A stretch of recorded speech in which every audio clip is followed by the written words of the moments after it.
Hey, I'm golf broadcaster Matt Adams. The updated and expanded second edition of my book, The Golf Round I'll Never Forget, Golf's Biggest Stars Recall Their Finest Moments, is now available. Readers can expect to march with Arnie's Army at the 1960 U.S. Open, relive Jack Nicklaus's remarkable 1986 Masters win, and be amazed by the Tiger Slam. The Golf Round I'll Never Forget, Golf's Biggest Stars Recall Their Finest Moments. Pick it up where fine books are sold, including BarnesandNoble.com and Amazon.com. This day in sports history. It's March 19th, and as the NCAA tournament tips off today, let's go back to this day in 1966 and a game that changed college basketball for the better. It was the NCAA tournament championship game between Texas Western, which is now known as the University of Texas El Paso, and the Kentucky Wildcats. Texas Western, coached by Don Haskins, featured an all-black starting five against Adolph Rupp's all-white Kentucky starting five. It was the first time an all-black starting five competed in the national championship game. Now, of course, black athletes had played collegiate basketball prior to this, going back to the 1930s. Jackie Robinson played basketball at UCLA before breaking the color barrier in the major leagues, as one example. But black players had only been allowed in limited numbers, and mostly out west or in the north. The South was particularly resistant. There's the unfortunate story of Chuck Cooper, a black freshman at Duquesne in 1946. When the University of Tennessee showed up for their game with the Dukes and found out that Cooper was going to play, they refused to take the court, and they forfeited the game instead. Later on, as the game progressed and black players were allowed to play in greater numbers, for a time there was a so-called gentleman's agreement to have no more than a couple of black players on the court at any one time. In fact, there's a story about Jim Brown quitting the Syracuse basketball team because of this limitation, which was not based on talent, but on skin color.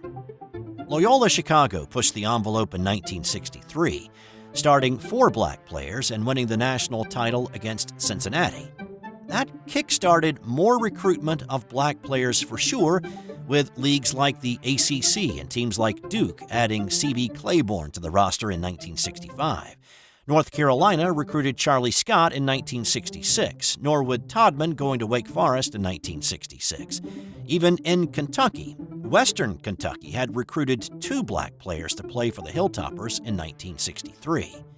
But Rupp had resisted the recruitment of black players to the University of Kentucky. Asked in 1972 by a black recruit that he actually had on campus why he had not recruited any black players prior to 1970, he replied, "Because I didn't have to. I've always gotten the best white players in the country." Well, on this night, it was Haskins' best 5 versus Rupp's best 5, and people were paying attention. The Miners took the lead midway through the first half and they never gave it up. They shot 45% from the field for the game, and they spent a lot of time at the free throw line, hitting 28 of 34 free throws. Kentucky did not have a good shooting night, hitting just 39% of their shots, and when the game ended, the scoreboard read Texas Western 72, Kentucky 65. This game, along with Loyola Chicago's win in '63, were 2 big catalysts to schools, especially in the South, to recruit more black players. Also, in 1981, the Buffalo Sabres set an NHL record by scoring 9 goals in a period. They scored those in the second period in a 14-4 win against the Toronto Maple Leafs.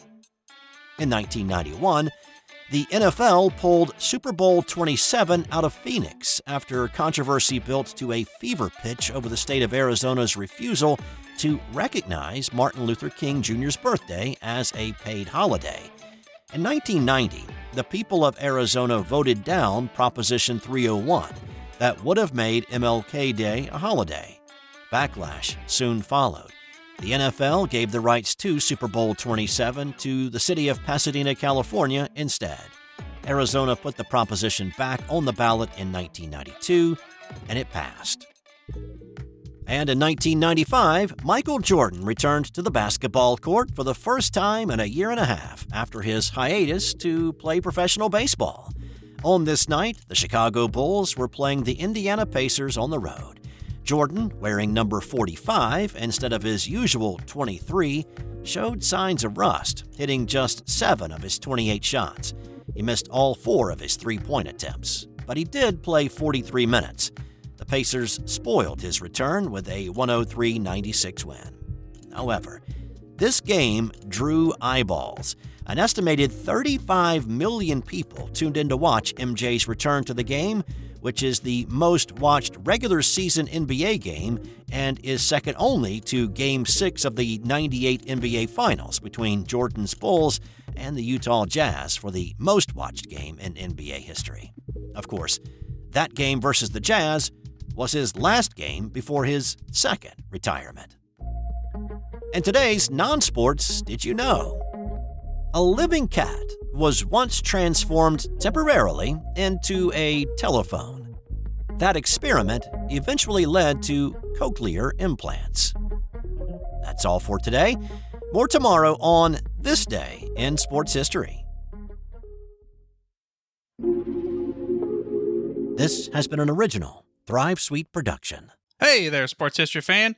This is Arnie Chapman, a.k.a. the Football History Dude, and I hope that you enjoyed this recent episode presented by the Sports History Network and were able to learn some good old-fashioned sports history knowledge nuggets. I started the Sports History Network back in 2020 with the mission to help podcasters find a community of like-minded sports history nerds, as well as helping aspiring podcasters to start their own shows. We have a little bit over 30 shows on the network right now covering all sorts of sports history, but as far as I'm concerned, we're just at the toothpick in the ocean moment, that can't even figure it out because there's so much more coming. We wanted to create the ultimate headquarters for sports yesteryear, starting with Podcast Network and our website, but we're going to continue to move into other mediums as well. And here's the cool part, because we want you to be part of our team. So if you're interested in starting your own podcast, or maybe being a guest on one of our shows, or who knows, maybe even writing an article for us over on the website. Seriously, all you gotta do is reach out to us on the contact page over at sportshistorynetwork.com. You can be as technologically savvy as a Neanderthal tapping on a stone trying to figure out this whole hieroglyphics thing back in the day. Again, it doesn't matter, because even if you don't understand the whole podcast space, we have a production team that can pretty much help you out with doing everything. All you gotta do, head over to sportshistorynetwork.com, head to the contact page, fill it out. That message goes right to me, and I'll reach out to you as soon as I can. But for now, dude, I'm through if you're through.